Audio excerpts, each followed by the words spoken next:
Hello दोस्तों, नमस्कार। स्वागत है आप सभी का 99 क्लासेस के इस यूट्यूब चैनल पे। दोस्तों जो भी साथी दोस्तों बीएसटीसी के लिए तैयारी कर रहे हैं उन सभी के लिए मैं लेके आया हूँ आपके लिए प्रैक्टिस सेट होने वाला है 100 नंबर का। इसके अंदर जीके और शिक्षण अभिरुचि के दोस्तों 50-50 प्रश्न होने वाले। हर एक प्रश्न को हम ध्यान से देखते हुए सारे प्रश्न का आंसर देना दोस्तों सभी को। और जो भी साथी हमारे चैनल पर नए आए दोस्तों, चैनल को सब्सक्राइब कर लीजिए और बेल आइकन जरूर प्रेस कर लीजिएगा। मैं क्वेश्चन पढ़ूंगा, विकल्प पढ़ूंगा और आपको 2 सेकंड का समय दूंगा दोस्तों। सभी को आंसर देना और जितने भी साथी हमारे साथ जुड़े हैं वह सभी लाइक कर दे और दोस्तों अपने मित्रों के पास अधिक से अधिक जरूर शेयर कीजिएगा इस क्लास को। काफी महत्वपूर्ण क्लास होने वाली है दोस्तों। जितने भी प्रश्न आपके 100 में से सही होते हैं कमेंट बॉक्स के अंदर बताना दोस्तों आपका स्कोर कितना रहता है। तो चलिए क्लास को शुरू करते हैं दोस्तों। पहला प्रश्न, निम्नलिखित में से कौन सी लोक संगीत व नृत्य शैली केवल मात्र जयपुर से संबंधित है दोस्तों? कौन सी है? कौन सी लोक संगीत एवं नृत्य शैली है बताइए? तूरा, कलंगी, स्वांग, तमाशा या नौटंकी? काफी अच्छा और इंपॉर्टेंट प्रश्न है दोस्तों। बताइए, तमाशा संबंधित है दोस्तों। अगला प्रश्न, किस राजपूत चित्रकला शैली में नारियों व रानियों को शिकार करते हुए चित्रित किया गया है? बताइए, जयपुर, उदयपुर, कोटा या बीकानेर शैली? नारियों व रानियों को शिकार करते हुए चित्रित किया गया है किस राजपूत शैली के अंदर किया गया? बताइए। काफी अच्छा प्रश्न है, जयपुर शैली के अंदर ही किया गया दोस्तों। अगला प्रश्न, विवाह के अवसर पर भील पुरुषों व महिलाओं द्वारा घेरा बनाकर किया जाने वाला नृत्य क्या कहलाता है? गवरी नृत्य, हाथीमना नृत्य, द्विचक्री नृत्य या युद्ध नृत्य? बताइए दोस्तों, विवाह के अवसर पर भील पुरुषों व महिलाओं द्वारा बनाकर घेरा बनाकर किया जाने वाला नृत्य क्या कहलाता है? द्विचक्री नृत्य कहलाता है दोस्तों। अगला प्रश्न, भरथरी मेला राजस्थान के किस जिले में आयोजित होता है दोस्तों? भरथरी का मेला? बताइए। विकल्प है हमारे जयपुर, जैसलमेर, जोधपुर और अलवर। भरथरी का मेला राजस्थान के किस जिले में लगता है? अलवर जिले के अंदर लगता है दोस्तों। अगला प्रश्न, किस राज्य के शासक को राजस्थान संघ का राज्य प्रमुख बनाया गया था? अच्छा और इंपॉर्टेंट प्रश्न है। बताइए, किस राज्य के? डूंगरपुर, बूंदी, कोटा या झालावाड़? अच्छा प्रश्न दोस्तों, सभी को आंसर देना है और अपने मित्रों के पास अधिक से अधिक शेयर कीजिए दोस्तों इस क्लास को। जो भी साथी इसको देख रहे हैं बताइए दोस्तों, कोटा जिले का था दोस्तों। अगला प्रश्न, स्थान जहां कालीबाई शहीद हुई थी वह स्थान कौन सा है दोस्तों निम्न में से? रास्तापाल, सागवाड़ा, खड़लाई या खेरवाड़ा? कालीबाई शहीद हुई थी दोस्तों, वह स्थान कौन सा है? अच्छा प्रश्न है काफी ज्यादा। बताइए, रास्तापाल स्थान है दोस्तों, डूंगरपुर जिले के अंदर। अगला प्रश्न, राजस्थान के प्रथम राज्यपाल कौन थे? सभी को आना चाहिए प्रश्न। बताइए। सरदार गुरमुख निहाल सिंह दोस्तों। अगला प्रश्न, तिलवाड़ा पशु मेला किस लोक देवता की स्मृति में आयोजित किया जाता है? बताइए। पाबू जी, रामदेव जी, तेजा जी या मलिनाथ जी? तिलवाड़ा का पशु मेला किस लोक देवता की स्मृति के अंदर आयोजित किया जाता है? अच्छा प्रश्न है, मलिनाथ जी दोस्तों। अगला प्रश्न, हमीर रासो का लेखक कौन है दोस्तों? हमीर रासो का लेखक कौन है? जोधराज, चंद्रशेखर, नैनचंद्र सूर्या चंद्र बरदाई? हमीर रासो के लेखक कौन है दोस्तों? बताइए। काफी अच्छा और इंपॉर्टेंट प्रश्न है, जोधराज दोस्तों। अगला प्रश्न, राजस्थान के कौन से शासक को विद्वानों ने हिंदू पत कहा था दोस्तों? बताइए। महाराणा कुंभा, महाराणा सांगा, नागभट्ट या अर्णोराजगो? कौन से शासक को विद्वानों ने हिंदू पत कहा था? बताइए। महाराणा सांगा को कहा था दोस्तों। अगला प्रश्न, आहड़ का उत्खनन कार्य किसके नेतृत्व में निष्पादित हुआ था दोस्तों? बताइए। एच.डी. सांकलिया, वी.एन. मिश्रा या वी.एस. वाणकर या बी.बी. लाल दोस्तों? आहड़ का उत्खनन कार्य किसके नेतृत्व के अंदर निष्पादित हुआ था? बताइए। अच्छा प्रश्न है, एच.डी. सांकलिया के काल में दोस्तों। अगला प्रश्न, निम्नलिखित में से कौन सा पर्यटक स्थल कोटा जिले में स्थित नहीं है? बताना दोस्तों। बताइए। मुकुंदरा हिल्स राष्ट्रीय उद्यान, किशोर सागर, नवल सागर, कोटा बैराज? कौन सा नहीं है? बताइए। नवल सागर नहीं है दोस्तों। नवल सागर कहां है? बूंदी जिले के अंदर दोस्तों। अगला प्रश्न, साधु सीताराम राजस्थान के किस आंदोलन से जुड़े हुए थे दोस्तों? साधु सीताराम दास राजस्थान के किस आंदोलन से जुड़े हुए थे? बिजोलिया, बेंगू, शेखावाटी या नीमू चढ़ना? बताइए, अच्छा प्रश्न है काफी ज्यादा। बिजोलिया किसान आंदोलन से जुड़े हुए थे दोस्तों। अगला प्रश्न, जुलाई 2021 में मोतीलाल तेजावत ने किस स्थान से भील आंदोलन छेड़ा था दोस्तों? बताइए कौन सा स्थान था वो? जाडोल, गोगुंदा, कोटड़ा या सिरोई? अच्छा और इंपॉर्टेंट प्रश्न है, जुलाई 1921 में मोतीलाल तेजावत ने किस स्थान से भील आंदोलन छेड़ा था? बताइए, अच्छा प्रश्न है, जाडोल से छेड़ा था दोस्तों।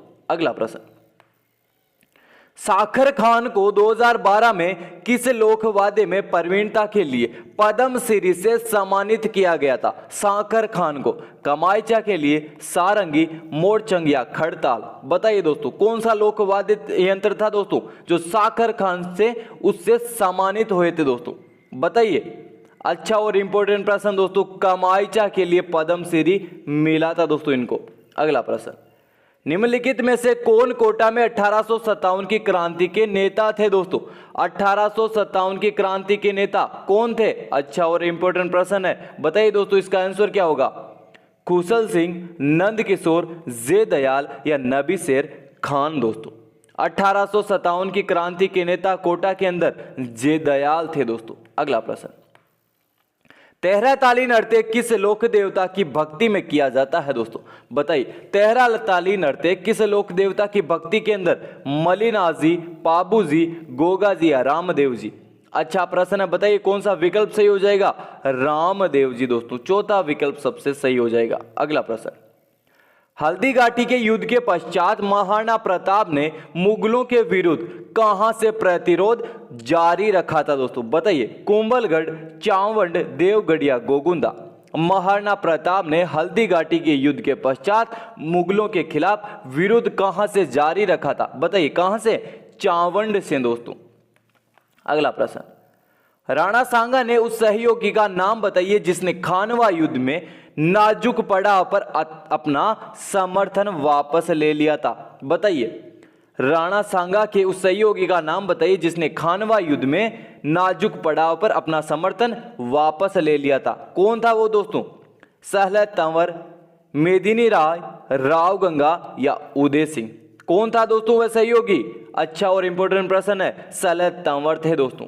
अगला प्रश्न, निम्नलिखित में से कौन सा शिलालेख प्रतिहारों का इतिहास बताता है? यह अच्छा प्रश्न है, प्रतिहारों का इतिहास कौन सा शिलालेख बताता है? मंडोर शिलालेख दोस्तों, मंडोर शिलालेख ही बताता है, विकल्प पहला सही हो जाएगा। अगला प्रश्न, झेला, जमेला, पीपल पत्रा, अंगूठा शरीर के किस अंग के आभूषण है दोस्तों? ऑप्शन है हमारे पास कान, गला, हाथ या पैर। जेला, जमेला, पीपल पत्रा, अंगूठा शरीर के किस अंग के आभूषण है दोस्तों? ये सभी के सभी दोस्तों कान के आभूषण है। अगला प्रश्न, जेत सागर तालाब कहां स्थित है? जेत सागर उदयपुर, बूंदी, अजमेर या माउंट आबू? जेत सागर तालाब कहां स्थित है? अच्छा प्रश्न है दोस्तों, जेत सागर बूंदी जिले के अंदर स्थित है दोस्तों। अगला प्रश्न, राजस्थान की प्रथम महिला पायलट कौन थी? कल्पना चावला, प्रतिभा पूनिया, प्रिया शर्मा या नम्रता भट्ट दोस्तों? प्रथम महिला पायलट नम्रता भट्ट थे दोस्तों। अगला, किस दुर्ग का सबसे ऊंचा भाग मीरान साहब की दरगाह कहलाता है दोस्तों? किस दुर्ग का? तारागढ़ दुर्ग अजमेर का दोस्तों। अगला प्रश्न, जगत शिरोमणि मंदिर किसके उत्तर पश्चिम में स्थित है दोस्तों? तारागढ़ दुर्ग के, अचलगढ़ दुर्ग, आमेर दुर्ग या सज्जनगढ़ दुर्ग? जगत शिरोमणि मंदिर आमेर दुर्ग के उत्तर पश्चिम में स्थित है दोस्तों। अगला प्रश्न, अरावली पहाड़ियों में सालर वृक्ष किस ऊंचाई पर मिलते हैं दोस्तों? 750 मीटर से अधिक ऊंचाई पर, 450 मीटर से अधिक ऊंचाई पर या 750 मीटर से कम या 450 मीटर से कम? अरावली पहाड़ियों में सालर वृक्ष की ऊंचाई कौन से स्थान पर, किस ऊंचाई पर सालर वृक्ष मिलते हैं दोस्तों? 450 मीटर से अधिक की ऊंचाई पर दोस्तों। अगला प्रश्न, निम्नांकित में से कौन पेड़ गोंद का अच्छा स्रोत है?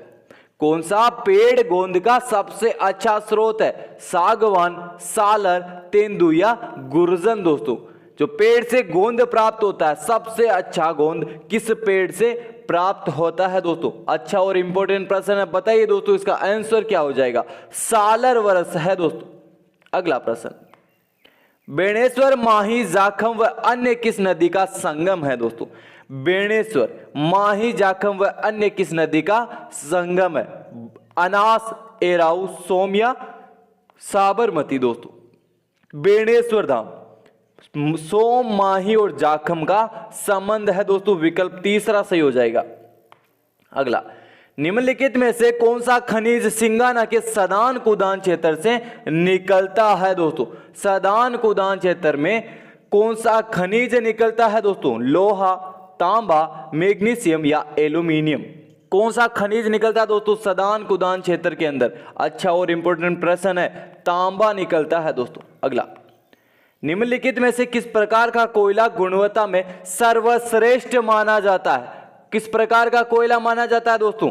एंथ्रेसाइट माना जाता है दोस्तों। अगला प्रश्न, सिरोही, उदयपुर, चित्तौड़गढ़, कोटा 12 राष्ट्रीय राजमार्ग का नया नंबर क्या है? अच्छा और इंपॉर्टेंट प्रश्न है दोस्तों। राजमार्ग से भी एक प्रश्न आता है आपके, NH 21 है दोस्तों।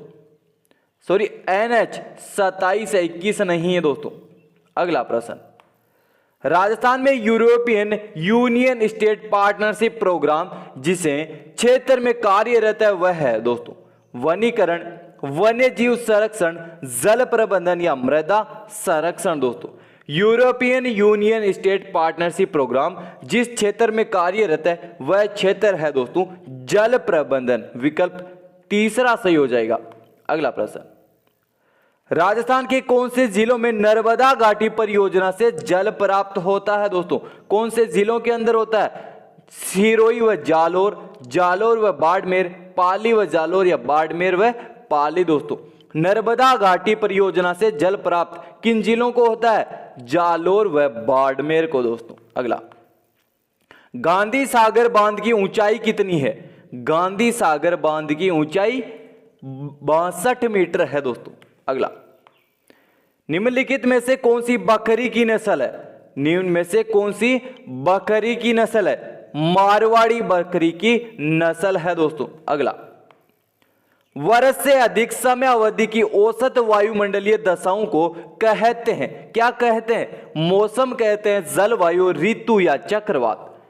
बताइए दोस्तों, वर्ष से अधिक समय अवधि की औसत वायुमंडलीय दशाओं को क्या कहते हैं? दोस्तों जलवायु कहते हैं उनको। अगला प्रश्न, अरावली की निम्नलिखित में से कौन सी चोटी की ऊंचाई 820 मीटर है? कौन सी चोटी है वो दोस्तों? हरसनाथ की पहाड़ी की 820 मीटर की ऊंचाई है दोस्तों। अगला प्रश्न, राजस्थान की निम्नलिखित में से कौन सी नदी यमुना से मिलती है? कौन सी नदी मिलती है? सभी को आना चाहिए प्रश्न। बाणगंगा नदी मिलती है दोस्तों यमुना से। अगला प्रश्न, निम्नलिखित में से कौन सा शहर शुगर मिल से होने वाले प्रदूषण से ग्रसित है? बताइए, हनुमानगढ़, गंगानगर, अजमेर या सिरोही। कौन सा शहर है दोस्तों? गंगानगर। अगला प्रश्न, निम्नलिखित में से कौन सा वन्य जीव अभ्यारण्य धौलपुर जिले में स्थित है? यह सभी को आना चाहिए। धौलपुर जिले के अंदर केसर बाग है दोस्तों। अगला प्रश्न, राजस्थान के चूरू जिले में कोपेन वर्गीकरण के अनुसार किस प्रकार की जलवायु स्थित है दोस्तों? यह अच्छा प्रश्न है काफी ज्यादा, BWHW दोस्तों। अगला प्रश्न, थानवेट के वर्गीकरण के अनुसार निम्न में से कौन सी उष्णकटिबंधीय मरुस्थलीय जलवायु को दर्शाता है दोस्तों? थानवेट के अनुसार बताना दोस्तों। EAD दर्शाता है दोस्तों उष्णकटिबंधीय मरुस्थलीय जलवायु को दोस्तों। अगला प्रश्न, राजस्थान के निम्नलिखित में से किस जिले में काली सिंध चंबल से मिलती है? काली सिंध नदी है जो चंबल से मिलती है, किस जिले के अंदर मिलती है? कोटा जिले के अंदर दोस्तों। अगला प्रश्न, राजस्थान में भूमिज शैली का प्राचीनतम मंदिर कौन सा है दोस्तों? पुष्कर का बर्मा मंदिर, सेवाड़ी का जैन मंदिर, भानगढ़ का शिव मंदिर या लोदरवा का जैन मंदिर दोस्तों। भूमिज शैली का प्राचीनतम मंदिर कौन सा है दोस्तों? सेवाड़ी का जैन मंदिर है दोस्तों। अगला, पर्यटक स्थल अचलगढ़, अचलगढ़ कहां स्थित है दोस्तों? अचलगढ़ बताइए, सिरोही, उदयपुर, राजसमंद या चित्तौड़? अचलगढ़ दुर्ग सिरोही के अंदर स्थित है दोस्तों। अगला प्रश्न, ग्रामीण आई स्टार्ट कार्यक्रम जिसकी शुरुआत सितंबर 2021 में हुई, इसके बारे में सही व्याख्या कौन सी होगी दोस्तों? विकल्प के अंदर। काफी अच्छा प्रश्न, आई स्टार्ट से 2 एग्जाम के अंदर प्रश्न पूछ लिया गया है दोस्तों। आपके एग्जाम के अंदर भी इससे प्रश्न पूछा जा सकता है दोस्तों। ग्रामीण क्षेत्रों के युवाओं में स्टार्टअप व नवाचारों का विकास, यही है दोस्तों आई स्टार्ट स्कीम। अगला प्रश्न, सितंबर 2021 में सौर ऊर्जा की स्थापित क्षमता के हिसाब से राजस्थान का देश भर में स्थान कौन सा रहा था दोस्तों? कौन सा स्थान रहा था? पहला स्थान रहा था दोस्तों। अगला प्रश्न, राज्य में वर्तमान में औद्योगिक उत्पादन सूचकांक है दोस्तों, कौन सा आधार वर्ष है उसका? अच्छा प्रश्न है, 2011 और 12 है दोस्तों। अगला, प्रधानमंत्री पोषण योजना से संबंधित सत्य कथन कौन से हैं दोस्तों? सत्य कथन है, मिड डे मील योजना को ही अब प्रधानमंत्री पोषण योजना के रूप में जाना जाएगा, सबसे उचित है दोस्तों। भारत सरकार के अनुसार इस योजना के अंतर्गत करीब 11.80 करोड़ बच्चों को सीधा लाभ मिलेगा। ये 2 कथन सत्य हैं दोस्तों, पहला और तीसरा। किस विकल्प के अंदर है? पहले ही विकल्प के अंदर दिया हुआ दोस्तों। अगला प्रश्न, टोक्यो पैरा ओलंपिक खेलों के समापन पर भारतीय दल के ध्वजवाहक निम्न में से कौन रहे या रही थी दोस्तों? बताइए। अच्छा और इंपॉर्टेंट प्रश्न है, सभी को आना चाहिए इसका प्रश्न। अवनी लेखरा थे दोस्तों। दोस्तों अब आने वाले हमारे टीचिंग एप्टीट्यूड के प्रश्न, हर एक प्रश्न को ध्यान से समझना, कौन सा विकल्प सबसे उचित होगा उसी विकल्प को चुनना है दोस्तों। सारे विकल्प आपको सही लगेंगे, सबसे उचित विकल्प चुनेंगे तो ही आपको 3 नंबर मिलेंगे दोस्तों। तो पहला प्रश्न है, छात्र दंड की अपेक्षा प्यार से अधिक सीखते हैं क्योंकि ये एक मनोवैज्ञानिक है, इससे उनको सुख मिलता है, इससे उनको मानसिक शक्ति मिलती है या इससे वे प्रसन्न होते हैं दोस्तों। सबसे उचित विकल्प ये एक मनोवैज्ञानिक है दोस्तों। 3 नंबर मिलेंगे इससे आपको, इसके 1 नंबर, इसके 2 नंबर और इसके 0। अगला प्रश्न दोस्तों, छात्रों की कक्षा में निंदा नहीं करनी चाहिए क्योंकि अगर आप निंदा करोगे तो क्या होगा? इससे शिक्षण कार्य में व्यवधान पड़ेगा। नहीं दोस्तों, इसमें छात्रों का मनोबल गिर जाता है, इससे छात्रों में अनुशासन नहीं रहता या इससे कोई लाभ नहीं होगा। सबसे उचित विकल्प कौन सा है दोस्तों? इससे छात्रों का मनोबल गिर जाता है। 3 नंबर मिलेंगे दोस्तों। अगला प्रश्न, आपको अपने अध्यापक की निम्न में से कौन सी विशेषता सबसे ज्यादा प्रभावित करती है? कौन सी विशेषता है? धारा प्रवाह अभिव्यक्ति? नहीं दोस्तों। ज्ञान के प्रति ललेक? नहीं। विद्यार्थियों के प्रति अनुराग या व्यवहार में निष्पक्षता दोस्तों? बताइए सबसे उचित विकल्प। ज्ञान के प्रति ललक दोस्तों, विकल्प तीसरा सबसे उचित विकल्प हो जाएगा दोस्तों। अगला, कक्षा में अध्यापन कार्य करते समय एक छात्र आपसे पाठ्यक्रम के बारे में प्रश्न पूछता है तो आप क्या करेंगे दोस्तों? क्या करेंगे आप? इस प्रकार के प्रश्न न पूछने को कहेंगे दोस्तों। प्रश्न स्वीकार करेंगे तथा कक्षा के बाद उसकी जिज्ञासा को शांत करेंगे, उत्तर देने का प्रयास करेंगे या डांटकर उसे छात्र को डांटकर कक्षा से बाहर निकाल देंगे दोस्तों। सबसे उचित विकल्प कौन सा होगा? प्रश्न स्वीकार करेंगे तथा कक्षा के बाद उसकी जिज्ञासा को शांत भी करेंगे दोस्तों। विकल्प बी सबसे उचित हो जाएगा। अगला, एक हकलाने वाले छात्र को किस प्रकार की आप शिक्षा देंगे दोस्तों? बताइए किस प्रकार की शिक्षा देंगे? ऐसे लोगों को शिक्षा देना बेकार है? नहीं दोस्तों। उसके साथ हमदर्दी दिखाएंगे? नहीं दोस्तों। अगला, उचित शिक्षण सामग्रियों की सहायता से उसे पढ़ाएंगे? सबसे उचित विकल्प दोस्तों। सामान्य रूप से पढ़ाएंगे? नहीं दोस्तों। सबसे उचित विकल्प स हो जाएगा। अगला प्रश्न दोस्तों हमारा, यदि आप मूल्यांकन कर रहे हैं तो आप अंकों को कार्य के अनुसार ही प्रदान करेंगे। जो आप ट्यूशन पढ़ते हैं उससे अधिक अंक देंगे, प्रश्न के कठिनाई स्तर के अनुसार अंक देंगे, या होशियार विद्यार्थियों को भी उनके अनुसार अंक देंगे। सबसे उचित विकल्प कौन सा होगा? अंकों को कार्य के अनुसार ही आप उन्हें प्रदान करेंगे दोस्तों। अगला प्रश्न, यदि आपकी पुत्री भड़कीली पोशाक पहनकर विद्यालय जाती है तो आप क्या करेंगे? घर जाकर अपनी पत्नी को समझाएंगे, उससे घृणा करने लगेंगे, या आप उसे पोशाक पहनने देंगे, या आप उसे समझाएंगे कि इस तरह की पोशाक अन्य कभी नहीं पहने। दोस्तों सबसे उचित विकल्प कौन सा होगा? आप उसे समझाएंगे कि इस तरह की पोशाक अन्यथा नहीं पहने। दोस्तों बी।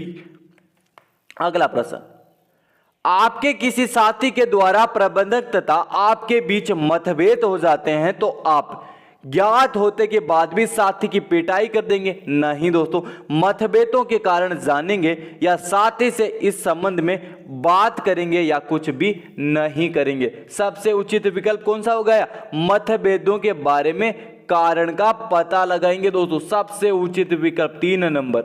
अगला प्रश्न, प्राथमिक स्तर पर शिक्षा का माध्यम मातृभाषा होना चाहिए क्योंकि इसमें देश प्रेम की भावना विकसित होती है, या इसमें मातृभाषा के विकास में सहायता मिलती है, इससे बच्चों को पाठ्य वस्तु समझने में सुविधा होती है, या इससे अध्यापन कार्य सरल हो जाता है। दोस्तों सबसे उचित विकल्प कौन सा होगा? इससे बच्चों को पाठ्य वस्तु समझने में सुविधा होती है। विकल्प से सबसे उचित हो जाएगा। अगला प्रश्न, कक्षा में पढ़ाते समय एक छात्र ने आपसे एक प्रश्न पूछा है जिसका उत्तर आपको मालूम नहीं है। ऐसी दशा में आप क्या करेंगे? दोस्तों ऐसी दशा के अंदर, ऐसी दशा से उसके अंदर डांट कर बिठा देंगे? नहीं दोस्तों। प्रश्न को गलत कहकर चुप कर देंगे? नहीं दोस्तों। उसके प्रश्न का यथासंभव उत्तर देंगे, ये दोस्तों कुछ ठीक लग रहा है, या दूसरे दिन उत्तर बताने का वायदा करेंगे। सबसे उचित विकल्प दूसरे दिन उत्तर बताने का वायदा करेंगे। दोस्तों विकल्प द सही हो जाएगा। अगला प्रश्न, प्राय लोग बीएड के लिए इसलिए भी प्रयास करते देखे जाते हैं कि वे रोजगार का एक अवसर व सुरक्षित कर लेंगे? नहीं दोस्तों। रोजगार बारात में अपनी पहचान बना लेंगे? नहीं दोस्तों। रोजगार प्राप्त करने न्यूनानिक रूप से आर्थिक स्वतंत्रता प्राप्त करेंगे? नहीं दोस्तों। दोस्तों क्या होगा? सबसे उचित विकल्प रोजगार प्राप्त करके न्यूनानिक रूप से आर्थिक स्वतंत्रता प्राप्त कर लेंगे। दोस्तों विकल्प सबसे उचित स वाला। अगला, एक शिक्षक अपने निवास स्थान से अन्यत्र स्थान पर नौकरी के लिए आता है, इसका उत्तम कारण हो सकता है। सबसे उत्तम कारण क्या हो सकता है? वह परिवार पलायन प्रवृत्ति का व्यक्ति है? नहीं दोस्तों। वह उत्तरदायित्व पलायन प्रवृत्ति का व्यक्ति है। सबसे उचित विकल्प दोस्तों ब। अगला प्रश्न, अध्यापक राष्ट्र का निर्माता कहा जाता है क्योंकि वह क्यों कहा जाता है? दोस्तों देश में सर्वोच्च स्थान रखता है? नहीं दोस्तों। भावी नागरिकों का निर्माण करता है। दोस्तों सबसे उचित विकल्प भावी नागरिकों का निर्माण करता है, इसीलिए अध्यापक राष्ट्र का निर्माता कहा जाता है। दोस्तों अगला प्रश्न, विद्यालय में शिक्षकों की सहभागिता की वृद्धि संभव है दोस्तों कठोर नियंत्रण के द्वारा, या विद्यालय के उचित वातावरण के द्वारा, शिक्षकों की वेतन वृद्धि के द्वारा, या शिक्षकों के दायित्व बोध के द्वारा? शिक्षकों की सहभागिता की वृद्धि संभव है। किस प्रकार संभव है दोस्तों? शिक्षकों के दायित्व बोध के द्वारा। दोस्तों विकल्प द सही हो जाएगा। अगला, यदि एक शिक्षक किसी गंभीर रोग से पीड़ित है तो आप प्राचार्य के रूप में क्या सहयोग करेंगे? दोस्तों बताइए। सबसे उचित विकल्प बताना दोस्तों। उसके मनोबल को ऊंचा बनाए रखेंगे तथा परिवार को सांत्वना देंगे। सबसे उचित विकल्प दोस्तों तीसरा। अगला, प्राय छात्र नेता के रूप में उसी शिक्षक को पसंद करते हैं जो होते हैं विनिम्र, प्रिय, भावी, अनुशासन प्रिय, या विद्वान, आकर्षक व्यक्ति के धनी, या छात्र हितों के अनुकूल व्यवहार करने वाले। दोस्तों छात्र नेता के रूप में उसी शिक्षक को पसंद करते हैं जो होते हैं किस प्रवृत्ति के? दोस्तों विद्वान होते हैं। अगला प्रश्न, शिक्षकों के कार्य का मूल्यांकन प्राचार्य द्वारा निम्नलिखित आधार पर करना चाहिए। किस प्रकार के आधार पर? स्व निरीक्षण विधि के द्वारा दोस्तों। अगला प्रश्न, प्राचार्य द्वारा शिक्षक के श्रेष्ठ कार्यों की प्रशंसा करनी चाहिए। सामूहिक योजनाओं के बारे में, स्कूल मीटिंग में, प्रार्थना स्थल पर या अकेले में दोस्तों। प्राचार्य द्वारा शिक्षक के श्रेष्ठ कार्यों की प्रशंसा कब करनी चाहिए दोस्तों? प्रार्थना स्थल के ऊपर दोस्तों। अगला, कक्षा में अनुशासन ऐसा होना चाहिए कि जो उन्नत कर सकता हो दोस्तों। सामाजिक मान्यताओं को, शिक्षक के कार्यगत विश्राम को दोस्तों, या छात्र को स्व निर्देशित रहने के लिए मानसिक रूप से तत्पर रह सके, या स्व निर्देशन को दोस्तों। कक्षा में अनुशासन ऐसा होना चाहिए कि जो उन्नत क्या कर सके? छात्र को स्व निर्देशित रहने के लिए मानसिक रूप से तत्पर रह सके दोस्तों। अगला प्रश्न, नवयुवक शिक्षकों के लिए अनुशासन संबंधी एक टिप है, मूल मंत्र है। क्या मूल मंत्र है? अनुशासन को कक्षा का लक्ष्य बनाए दोस्तों। विकल्प पहला ही सबसे उचित हो जाएगा। अगला, यदि छात्रों को दंड देने की आवश्यकता है तो यह होना चाहिए दोस्तों। कब होना चाहिए? वह पूर्ण निर्धारित नियमों के अनुकूल दोस्तों। विकल्प बी सबसे उचित हो जाएगा। अगला, प्राय विद्यालय में छात्र उस व्यक्ति को मॉडल रूप में स्वीकार करते हैं जो होता है, किस रूप के अंदर होता है? उनका शिक्षक, माता पिता या अन्य प्रभावशाली व्यक्ति, या उसके आत्म आदर्शों के अनुकूल। सबसे उचित विकल्प दोस्तों। अगला, प्राय शिक्षक उन बालकों के प्रति अधिक सहानुभूति का प्रदर्शन करते हैं जो होते हैं किस प्रवृत्ति के दोस्तों? विकलांग। अगला प्रश्न, प्राय कुछ किशोरियों को कक्षा में अनियंत्रित दौरे पड़ते हैं, ये स्वयंगात्मक विस्फोटक व्यवहार प्रदर्शित करते हैं। बताइए दोस्तों, स्वयंगात्मक अपरिपक्वता दोस्तों। विकल्प से सबसे उचित हो जाएगा। अगला, आपका अध्यापक बनने के पीछे प्रमुख मकसद है दोस्तों। क्या प्रमुख मकसद है? ट्यूशन द्वारा अधिक धन प्राप्त करना नहीं दोस्तों। जीविकोपार्जन हेतु दोस्तों नहीं। समाज में अच्छे नागरिक तैयार करने हेतु दोस्तों। अगला प्रश्न, यदि आप बीएड प्रवेश परीक्षा में सफल नहीं होते हैं तो आप क्या करेंगे दोस्तों? क्या करेंगे आप? अगले वर्ष पुनः बीएड परीक्षा में बैठेंगे दोस्तों। अगला प्रश्न, किसी शिक्षक को समाज में सम्मान कब मिल सकता है? जब वह खूब ट्यूशन पढ़ाता हो? नहीं दोस्तों। वह जब मानसिक रूप से स्वस्थ हो? नहीं दोस्तों। जब वह समाज के प्रति अपने उत्तरदायी को पूर्ण करने का प्रयास करता हो दोस्तों। सबसे उचित विकल्प। अगला, एक बालक अपनी कक्षा में देर से आता है तो आप क्या करेंगे? क्या करेंगे दोस्तों? आप उसे कक्षा में प्रवेश नहीं करने देंगे? नहीं दोस्तों, ऐसा नहीं। उसे कड़ा शारीरिक दंड देंगे? नहीं दोस्तों। उसके पिता से शिकायत करेंगे? नहीं।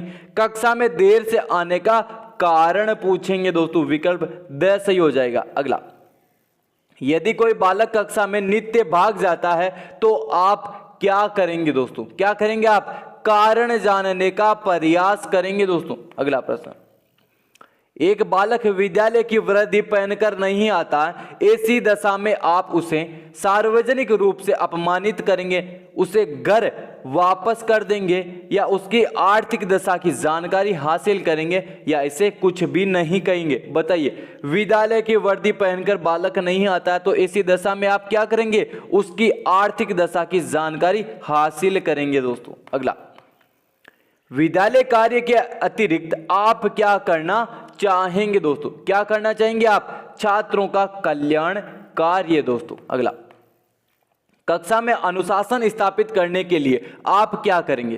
क्या करेंगे दोस्तों? आप उपयुक्त शिक्षण विधि अपनाएंगे दोस्तों। अगला प्रश्न, शैक्षिक निर्देशन किस कक्षा में दिया जाना हितकर होता है? बताइए, शैक्षिक निर्देशन किस कक्षा में दिया जाना हितकर होना चाहिए? अच्छा प्रश्न है दोस्तों, काफी ज्यादा। जब आवश्यक हो तभी दिया जाना चाहिए दोस्तों।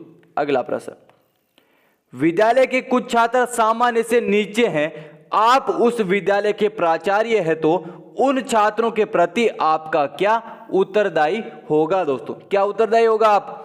उनकी कमजोरियां दूर करने का आप प्रयास करेंगे दोस्तों। अगला प्रश्न, आजकल समाज का कुप्रभाव विद्यालय पर पड़ने का डर है, उसे दूर करने का आपका दृष्टिकोण क्या होगा दोस्तों? क्या दृष्टिकोण होगा? आशावादी। अगला प्रश्न, छात्रों की प्रगति का ब्यौरा अभिभावक को इसलिए देना चाहिए क्योंकि आवश्यक क्यों है दोस्तों? ये क्यों आवश्यक है? क्योंकि इससे अभिभावक अपने बच्चों की प्रगति जान सकते हैं दोस्तों। अगला प्रश्न, छात्रों में एक साथ बैठकर खाने की आदत डालने के लिए आप क्या करेंगे? क्या करेंगे दोस्तों? आप शिक्षक तथा छात्र एक साथ मिलकर खाने की व्यवस्था करेंगे दोस्तों। अगला प्रश्न, छात्रों के स्वास्थ्य को कैसे ठीक रखा जा सकता है? बताइए। छात्रों को स्वास्थ्य संबंधी जानकारी देकर, छात्रों को स्वास्थ्य प्रशिक्षण देकर, या अभिभावकों को उसका महत्व बताकर, या स्वास्थ्य संबंधी चित्र दिखाकर दोस्तों। बताइए सबसे उचित विकल्प कौन सा होगा? सबसे उचित छात्रों को स्वास्थ्य प्रशिक्षण देकर दोस्तों, वह विकल्प सबसे उचित हो जाएगा। अगला, खेल खेल में शिक्षा से तात्पर्य है दोस्तों। खेल खेल में शिक्षा से तात्पर्य क्या है दोस्तों? खेल द्वारा शिक्षा प्रदान करना दोस्तों। अगला प्रश्न, शिक्षक जब कक्षा में बच्चों को डांटता है तो इससे कक्षा में शोर नहीं मचाता, बच्चे एक दूसरे को सुधारने लग जाते हैं, या शिक्षक के प्रति आदर बढ़ जाता है, या भविष्य में अच्छे बच्चे उसकी डांट से बचना चाहते हैं दोस्तों। शिक्षक जब कक्षा में बच्चों को डांटता है तो इससे क्या होगा? इससे दोस्तों भविष्य में अच्छे बच्चे उसकी डांट से बचना चाहते हैं दोस्तों। अगला प्रश्न, शिक्षक द्वारा कक्षा में पुरस्कार और दंड दिया जाना चाहिए। एक समान रूप से पुरस्कार अधिक तथा दंड कम, या पुरस्कार कम तथा दंड अधिक, या जैसी परिस्थिति हो उन्हीं के अनुसार दोस्तों। बताइए, जैसी परिस्थिति हो उन्हीं के अनुसार दोस्तों। अगला प्रश्न, छात्र द्वारा किए गए कार्य के सही या गलत होने के बारे में तुरंत सूचना दिए जाने से गलत प्रभाव पड़ सकता है, उसे सुधार करने में मदद मिल सकती है, या उसमें कार्य करने की प्रवृत्ति और बढ़ सकती है, या उसमें कार्य के प्रति निराशा आ सकती है। बताइए दोस्तों, छात्र द्वारा किए गए कार्य के बारे में सही या गलत का ब्यौरा तुरंत देना सूचना, बताइए दोस्तों किस प्रकार है दोस्तों? उसमें कार्य करने की प्रवृत्ति और बढ़ सकती है दोस्तों। अगला प्रश्न, शालाओं में आयोजित की जाने वाली सामूहिक बाल सभाओं से बच्चों का विकास सुनिश्चित हो जाता है, बच्चों में टीम भावना बढ़ जाती है, बच्चों में आपसी वैमनस्य बढ़ जाता है, या बच्चे स्कूल जाने से कतराने लग जाते हैं दोस्तों। क्या होता है? बच्चों का विकास सुनिश्चित हो जाता है दोस्तों। विकल्प ऐसा ही हो जाएगा। अगला, किशोर वय के बालकों के लिए निम्नलिखित में से कौन सा अनिवार्य विकासात्मक कार्य नहीं है दोस्तों? कौन सा नहीं है? प्रौढ़ नियंत्रण से मुक्ति दोस्तों। विकल्प स सबसे उचित हो जाएगा। अगला प्रश्न, छात्रों की तत्परता पर विशेष ध्यान निम्नलिखित वर्ग के शिक्षकों द्वारा अत्यधिक दिया जाता है। किस प्रकार के दोस्तों? अच्छा और इंपॉर्टेंट प्रश्न दोस्तों। किसी भी स्तर के छात्र के लिए है जो अनुदेश की ओर ध्यान केंद्रित नहीं कर पा रहा दोस्तों। विकल्प द सही हो जाएगा।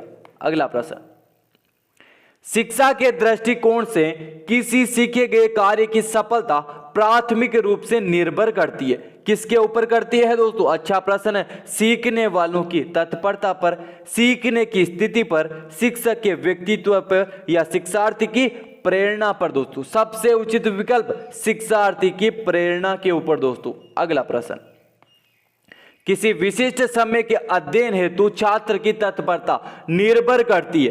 किसके ऊपर निर्भर करती है दोस्तों? उसकी मनोदैहिक परिपक्वता पर दोस्तों। अगला प्रश्न, यदि आपके माता पिता आपकी बहनों को शिक्षा से वंचित करते हैं तो आप क्या करेंगे दोस्तों? आप उन्हें ऐसा नहीं करने से रोकेंगे दोस्तों, आप उन्हें अशिक्षा की हानियां बताएंगे, या आप उनके खुलकर विरोध करेंगे, या आप स्वयं उनकी शिक्षा की व्यवस्था करेंगे दोस्तों? क्या करेंगे आप उन्हें ऐसा करने से रोकेंगे दोस्तों। विकल्प ए सबसे उचित हो जाएगा। अगला, निम्नलिखित में से कौन सी युक्ति द्वारा आप अपने विद्यालय के परीक्षा परिणाम को उन्नत कर सकेंगे दोस्तों? किस प्रकार कर सकेंगे दोस्तों? आप निरपेक्ष भाव से अपना कर्तव्य करेंगे दोस्तों। अगला प्रश्न, प्रत्येक शिक्षक को बाल मनोविज्ञान का ज्ञान अत्यंत अनिवार्य है क्योंकि यह इस प्रकार से क्या होगा? शिक्षक को छात्रों के व्यवहार परिचय प्रदान करता है दोस्तों। सबसे उचित विकल्प पहला हो जाएगा दोस्तों। तो दोस्तों ये थे हमारे आज के जीके, राजस्थान जीके के 50 प्रश्न थे दोस्तों, और टीचिंग एप्टीट्यूड के 50-50 प्रश्न थे। आपके कितने प्रश्न सही होते हैं दोस्तों? कमेंट बॉक्स के अंदर जरूर बताना। ज्यादा जीके के अंदर सही होते हैं या टीचिंग एप्टीट्यूड के अंदर सही होते हैं दोस्तों? 50-50 प्रश्न होने वाले हैं और 300 नंबर के होने वाले हैं दोस्तों। आपको सिलेक्शन दोस्तों यही 2 सब्जेक्ट दिलाने वाले हैं दोस्तों। कमेंट बॉक्स के अंदर अपना उत्तर जरूर लिख देना, और आपको हमारी क्लास कैसी लगी दोस्तों मुझे जरूर बताना, जिससे मुझे मोटिवेशन मिल सके और मैं आपके लिए अन्य इससे ज्यादा बेहतर क्लास लाता रहूंगा दोस्तों। आज की क्लास के अंदर इतना ही दोस्तों। चलिए, धन्यवाद।